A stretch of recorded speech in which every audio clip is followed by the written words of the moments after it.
নমস্কার, আমার সকল দর্শক বন্ধুদের সবাইকে স্বাগত আজকের কিন্তু এই নক্ষত্রভিত্তিক অনুষ্ঠানে। তো আজকে কিন্তু আমি আলোচনা করব পুনর্বসু নক্ষত্রের জাতক জাতিকাদের নিয়ে ২০২৬ সাল আপনাদের কেমন যেতে চলেছে। আর এই বছর আপনাদের জীবনে কি নতুন পরিবর্তন আসতে চলেছে এবং কোন জায়গায় সাবধান থাকা খুব জরুরি, সেই সব জিনিসপত্র, সব গুরুত্বপূর্ণ জিনিস নিয়ে আজকে কিন্তু আমি ভিডিওতে আলোচনা করব। তো সবাইকে বলব অবশ্যই ভিডিওটা শেষ অবধি দেখবেন। আপনাদের জন্য কিছু রেমেডিস থাকবে ইউনিভার্সাল, যেগুলো আপনারা পুরো বছর করতে পারেন, যেগুলো খরচা সাপেক্ষও নয়। এবং আ আপনাদের যদি পুনর্বসু নক্ষত্র হয়ে থাকে অবশ্যই আমাকে কমেন্টে জানাতে কিন্তু একদমই ভুলবেন না। তো ১ম এই বলে রাখি পুনর্বসু নক্ষত্র। পুনর্বসু কথার অর্থ হচ্ছে পুনরায়, মানে পুনর্জন্ম বা পুনর্গঠন, যে নতুন করে শুরু করে নিজের জীবনকে। আর ২০২৬ সালও আপনাদের জন্য কিন্তু নতুনভাবে একটা শুরু করার বছর। নতুন শুরু, সবকিছু সব দিক থেকে নতুন। আর ২০২৬ পুনর্বসুর জন্য সত্যি কথা বলতে বেশ মনে রাখবেন আপনারা বছরটায়। বছরটায় অনেক কিছু আপনারা পেতে চলেছেন, অনেক কিছু পাবেন। যে আশাগুলো এতদিন ধরে করে আসছেন যে কবে পাবো, কবে আমাদের এই স্বপ্নগুলো পূরণ হবে। ২০২৬ এ কিন্তু সেগুলো অনেকেই পূরণ করতে পারবেন। খুবই যথেষ্ট ভালো বছর আপনাদের জন্য। গ্রো করার বছর। গ্রোথ অ্যান্ড ট্রান্সফরমেশন এর বছর যদি বলা যেতে পারে পুনর্বসুর জন্য ২০২৬ কিন্তু সেটা। কারণ পুনর্বসু নক্ষত্রের রাশি হচ্ছে মিথুন এবং কর্কট। ২ রাশিতেই কিন্তু পুনর্বসু নক্ষত্র বিস্তৃত। মিথুন রাশির শেষ অংশ এবং কর্কট রাশির একদম ১ম অংশ কিন্তু পুনর্বসু নক্ষত্রে। পুনর্বসু নক্ষত্রে যারা জন্মগ্রহণ করেন তাদের কিন্তু দেবগণ, এবং পুনর্বসু নক্ষত্রের যিনি অধিপতি গ্রহ তিনি হচ্ছেন দেবগুরু বৃহস্পতি। বৃহস্পতির চরম কৃপা রয়েছে এই নক্ষত্রের ওপর। আপনারা এইজন্য ছোটবেলা থেকেই প্রচন্ড পরিমাণে, মানে কি বলবো, যেমন দেবগুরু বৃহস্পতি তেমনি আপনারাও ইন্টেলিজেন্ট, জ্ঞানী, প্রচন্ড দক্ষ ব্যক্তি হন। সব জায়গা থেকে কথাবার্তা, পড়াশোনা, স্টাডিজ, কাজ, কর্ম সব দিক থেকে। আমার দেখা আজ অব্দি। আপনাদের অধিপতি দেবতা হচ্ছেন দেবমাতা অদিতি, যিনি দেবতাদের মাতা অদিতি। তো আপনাদের সম্বন্ধে আর কি বলবো? যথেষ্ট জ্ঞানী গুণী মানুষ হন আপনারা। আর আপনাদের মধ্যে একটা না, মানে কি বলবো, যেহেতু পুনর্বসু, আমি দেখেছি কিছু মানুষকে, সে যতই সে হারিয়ে যাক জীবনে, সে যতই জীবনের সব জিনিস থেকে হেরে যাক, সে কিন্তু আবার ফিরে আসে। সে কিন্তু আবার উঠে পড়ে। অন্ধকারের পর যেমন আলো, যেমন ভেঙে পড়ার পর দাঁড়িয়ে ওঠা, সেটা কিন্তু পুনর্বসু। তো এই নক্ষত্রে যারা জন্ম নেন তারা কিন্তু কোনো সাধারণ মানুষ নন আমার মনে। কারণ আপনাদের মধ্যে ঈশ্বর এমন একটা শক্তি দিয়ে দেন, কারণ আপনাদের মধ্যে ছোটবেলা থেকে একটা স্ট্রাগেল থাকে অনেকের ক্ষেত্রে। তো সে যতই আপনি পড়ে যান না কেন আপনারা কিন্তু উঠে দাঁড়ান সেই জায়গাটা থেকে। হিরে যাকে বলে, সোনার টুকরো পুনর্বসু আমার কাছে দেখা। আর পুনর্বসু নক্ষত্রের মানুষরা প্রচন্ড শান্ত, প্রচন্ড ভদ্র, সহানুভূতিশীল, মানুষের কষ্টে সহানুভূতি দেখাতে পারেন, কাউকে কষ্ট দিতে পারেন না, আত্মত্যাগী, ত্যাগ করতে খুব পছন্দ করেন। প্রত্যেকটা মানুষের, সে খারাপ হোক ভালো হোক, আপনারা চোখ বন্ধ করে মানুষের জন্য করেন। নিজের কষ্ট লুকিয়ে রেখে মানুষকে সাহায্য করেন, পুনর্বসুকে দেখা। পরিবার, সম্পর্ক, প্রত্যেকটা মানুষের জন্য নিজেকে বারবার স্যাক্রিফাইস করেন পুনর্বসু। স্পিরিচুয়ালি বা আধ্যাত্মিক দিক থেকে ভগবানের সাথে প্রচন্ড কানেক্টেড। কেউ আপনাদের ফল দিক বা না দিক, একজন ওপরওয়ালা আছে যিনি কিন্তু আপনাদেরকে আপনাদের এই কর্মের ফল অবশ্যই দেবেন। আপনাদের এই সৎ কর্মের ফল। সহজে আপনারা রাগ করেন না, দুঃখ পেলে চুপচাপ সরে যান। কখনো বলতে আসেন না। আর যেহেতু দেবগণ মিথুন এবং কর্কটের প্রভাব রয়েছে, সত্যি কথা বলতে একদিকে যেমন আপনাদের বুদ্ধি, একদিকে যেমন কথা বলার শক্তি, শেখার আগ্রহ, তেমনি আপনাদের মধ্যে একটা মায়ের মতো, মানে যত্ন করার আবেগ, এগুলো রয়েছে। মা যেমন একটা মানুষকে যত্ন আত্তি করে গড়ে তোলে, আপনাদের মধ্যে কিন্তু এই বুদ্ধিমত্তার সাথে এই কেয়ারিং নেচারটা কিন্তু প্রচন্ড থাকে। কিন্তু অনেক পুনর্বসুই আমাকে এই কথাটা বলেন, "আমি তো কারোর খারাপ করিনি। তবু এত কষ্ট কেন?" ভগবান কিন্তু আপনাদেরকে গড়েইছে শুধুমাত্র এত সৎ, মানে মনের মানুষ হন, আজকে হয়তো কষ্ট পাচ্ছেন। সেই আপনারা যেমন খুব খারাপ সময়েও দেখেন এজন্য, খুব বাজে সময়েও জন্য দেখেন। খুব ভালো সময়ের জন্য দেখেন। কারণ ভগবান আপনাদেরকে তৈরি করেছেন। মা তো সবাইকে তৈরি করতে পারে না। সবাই কি মা হতে পারে? সবাই হতে পারে না। কিছু রেয়ার মানুষকেই কিন্তু ভগবান মা বানায়। কারণ মায়ের যে মমতাময়ী মন, মায়ের মধ্যে যে এরকম স্ট্রং পাওয়ার সবার মধ্যে থাকে না। সব রাশিকেই যদি বানিয়ে দিত তাহলে তো আপনারা আর কোথায় হতেন? সব নক্ষত্রকেই যদি এরকম ধরনের বানিয়ে দিত পুনর্বসুর মতো। তাহলে আপনারা রেয়ার কি করে হতেন? সবার থেকে আলাদা কি করে হতেন? ২০২৪ শুধু না, ২০২৫ শুধু না, আপনারা অনেকদিন ধরেই কিন্তু মানসিকভাবে চাপ প্রচন্ড সহ্য করছেন। মানে মনে শান্তিটা আপনাদের কিন্তু প্রচন্ড কম। কারণ আপনারা যেটা করেন তার থেকে অনেকটা কম পান। অর্থনৈতিক স্টেবিলিটিটা আপনাদের প্রচন্ড দেখা গেছে ২০২৪-২৫ এ। কাজ করেছেন কিন্তু স্বীকৃতি পাননি। কোনো কাজ থেকে আপনাকে জোর করে বার করে দেওয়া হয়েছে। পরিবারের প্রচন্ড বোঝা, সম্পর্কের মধ্যে দূরত্ব, সম্পর্কে ভাঙন, যারা আজকে ছিল তারা কালকে নেই, এরকম হয়েছে। এই জিনিসগুলোর মেইন কারণই হচ্ছে শনি, রাহু, কেতু এগুলোর কিন্তু একটা স্থান পরিবর্তন এবং বৃহস্পতির কারণেও হয়েছে। যেহেতু বৃহস্পতি আপনাদের দেবগুরু, আপনাদের অধিপতি গ্রহ। ২০২৬ এ বৃহস্পতির স্থান উচ্চ থাকবে সবাই জানেন। মার্চ মাসের পর সত্যি কথা বলতে পুনর্বসু নিজেকে গুছিয়ে নেবে। পুনর্বসু এমনভাবে ফিরবে, সেই কামব্যাকটা এমন হবে কেউ ভাবতেও পারবে না। দারুণ ফল পাবেন ২০২৬ এ। অনেকেই আছেন পুনর্বসুর মানুষরা খুব ভালো টিচার, পড়াশোনা করান, মানুষকে শিক্ষা দেন। কেউ রিসার্চ করেন অনেক বড়, লেখালেখি করেন, ভালো লেখক। তাদের জন্য ২০২৬ বেস্ট অফ দ্য বেস্ট ইয়ার। সত্যি কথা বলতে আপনারা এই প্যাশনটাকে নিজের ফলো করে চলুন। ২০২৬ এ এডুকেশনের জন্য পুনর্বসু সবথেকে বেটার। অনেকেরই হতো মনে পড়াশোনায় মন বসতো না। কেউ হয়তো পড়াশোনা ছেড়ে দিয়েছিলেন, ব্রেক নিয়েছিলেন, নতুন করে শুরু করতে চান আবার। ২০২৬ আপনাকে শুরু করাবে।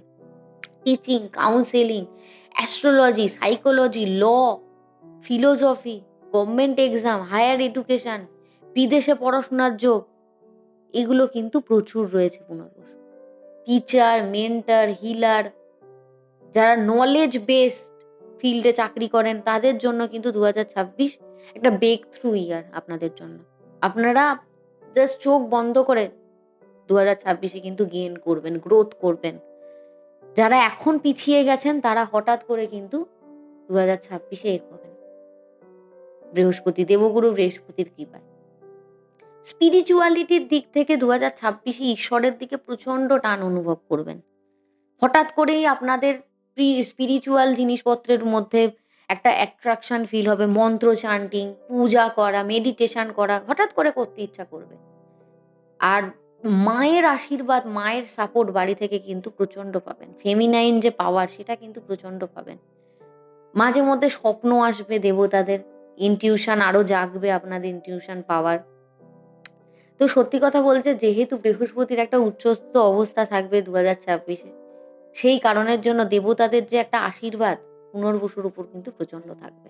২০২৬ এর প্রথমার্ধে মানে প্রথম দিকটাই কিন্তু আপনাদের অনেকের সাথে একটু খারাপ হবে। মানে খারাপ বলতে অনেকের হয়তো চাকরি অনেকদিন ধরে ট্রাই করছেন। প্রথম দিকে চাকরিটা পাচ্ছেন না বা আপনি ইন্টারভিউ দিয়েছেন, খোঁজ খবর আসছে না, ধীরে আসছে।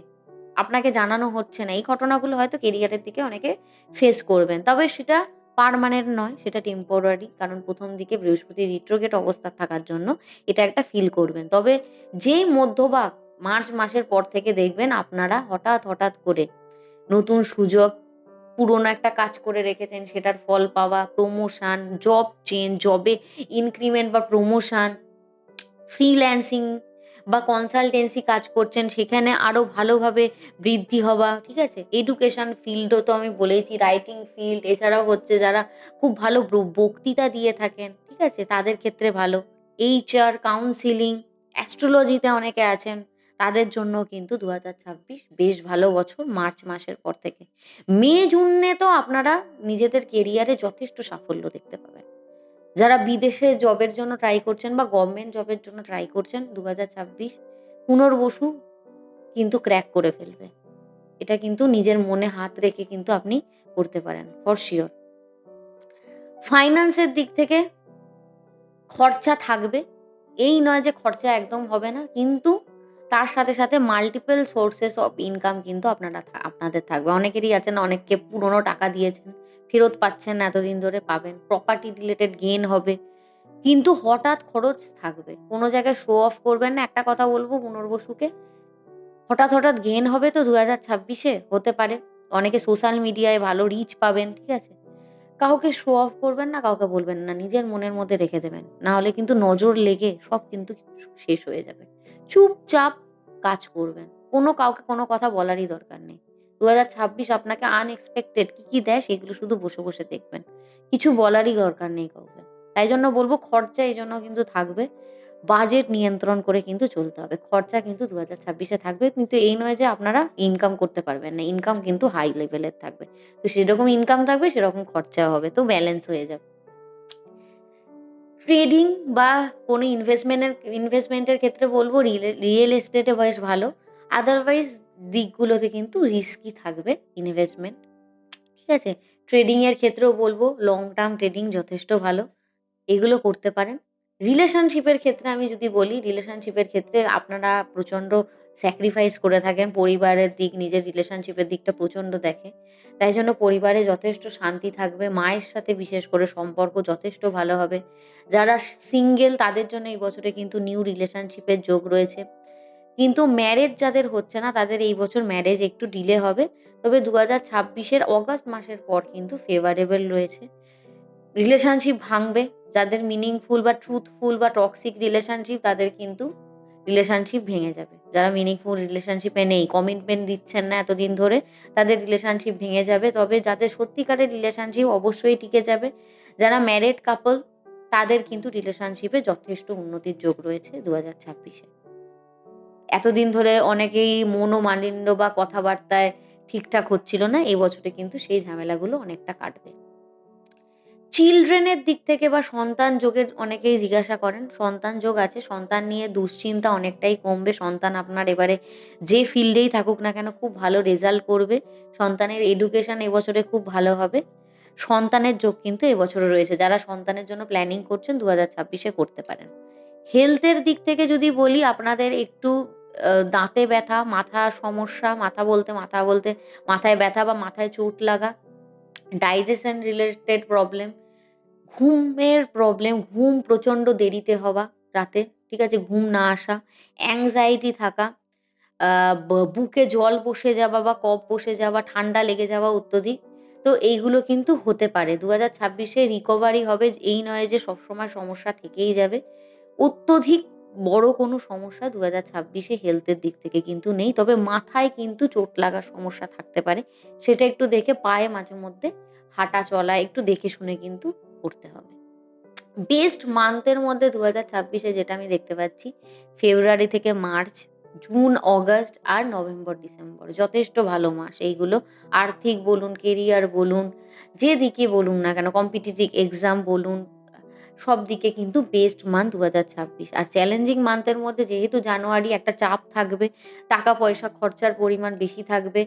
মানসিকভাবে চাকরি-বাকরির দিকে অনেক প্রেশার ফিল করবেন। এপ্রিলের দিকেও কিন্তু প্রচন্ড চাকরি বলুন, পেশাগত জীবনে প্রচন্ড প্রবলেম থাকবে। সেপ্টেম্বরের দিকে কিন্তু আর্থিকভাবে একটু প্রবলেম ফেস করতে পারেন এবং রিলেশনশিপেও।